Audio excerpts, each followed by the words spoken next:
میرے پیارے دوستو، السلام علیکم ورحمۃ اللہ وبرکاتہ۔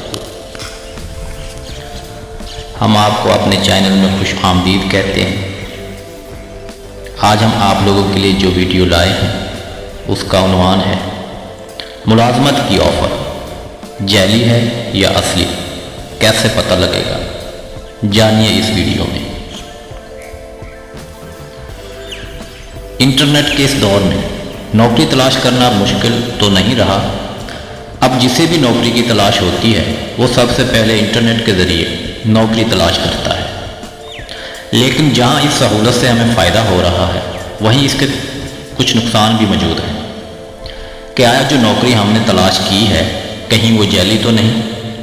آج ہم آپ کو ایسے ہی کچھ طریقے بتائیں گے جس سے آپ کو اس بات کی جانچ کرنے میں آسانی ہوگی کہ جس ملازمت کی پیشکش آپ کو کی گئی ہے یا جو ملازمت آپ نے تلاش کی ہے کہیں وہ کوئی فراڈ تو نہیں آپ کے ساتھ کر رہا۔ پیارے دوستو، ویڈیو کی ڈیٹیل میں جانے سے پہلے آپ لوگوں سے گزارش ہے کہ ہمارا چینل سبسکرائب کریں اور ہماری ویڈیو کو لائک اور شیئر بھی ضرور کیا کریں اور بر وقت معلومات کے لیے بیل آئیکن پریس کریں۔ بہت شکریہ۔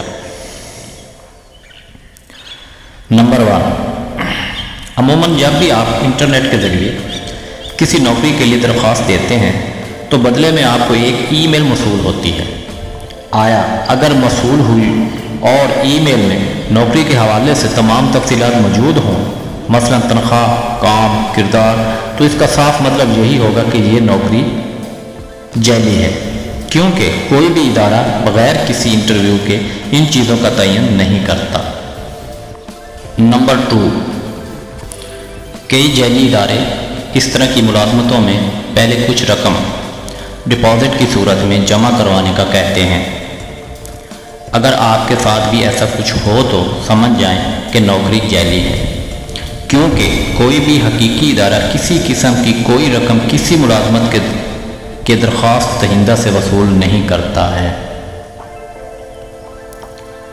نمبر 3،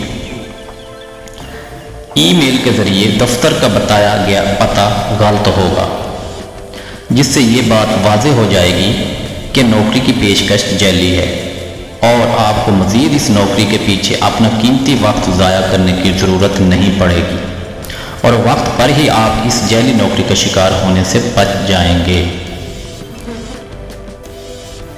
نمبر 4، اگر نوکری کی پیشکش میں آپ سے پہلے ہی مرحلے میں آپ کی ذاتی معلومات مانگی جائیں تو یہ اس بات کا ثبوت ہے کہ یہ نوکری جعلی ہے، کیونکہ کسی قسم کا بھی ادارہ پہلے ہی مرحلے میں آپ سے میل کے ذریعے آپ کی ذاتی معلومات وصول نہیں کرتا، بلکہ شارٹ لسٹڈ ہونے کے بعد ہی آپ سے کوئی ضروری اور ذاتی معلومات طلب کی جا سکتی ہے۔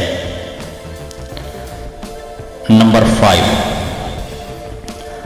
نوکری کی پیشکش کے لیے کمپنی کی جانب سے جو میل آپ کو موصول ہوتی ہے اگر وہ عام آئی ڈی سے ہوتی ہے تو وہ ملازمت جعلی ہے، کیونکہ کوئی بھی کمپنی اگر آپ کو نوکری کے لیے میل کرتی ہے تو وہ میل آپ کو ادارے کی آفیشیل آئی ڈی سے موصول ہونی چاہیے۔ پیارے دوستو، امید کرتا ہوں کہ آپ کو یہ معلوماتی ویڈیو پسند آئے گی۔ دعاؤں میں یاد رکھیے گا۔ اللہ حافظ۔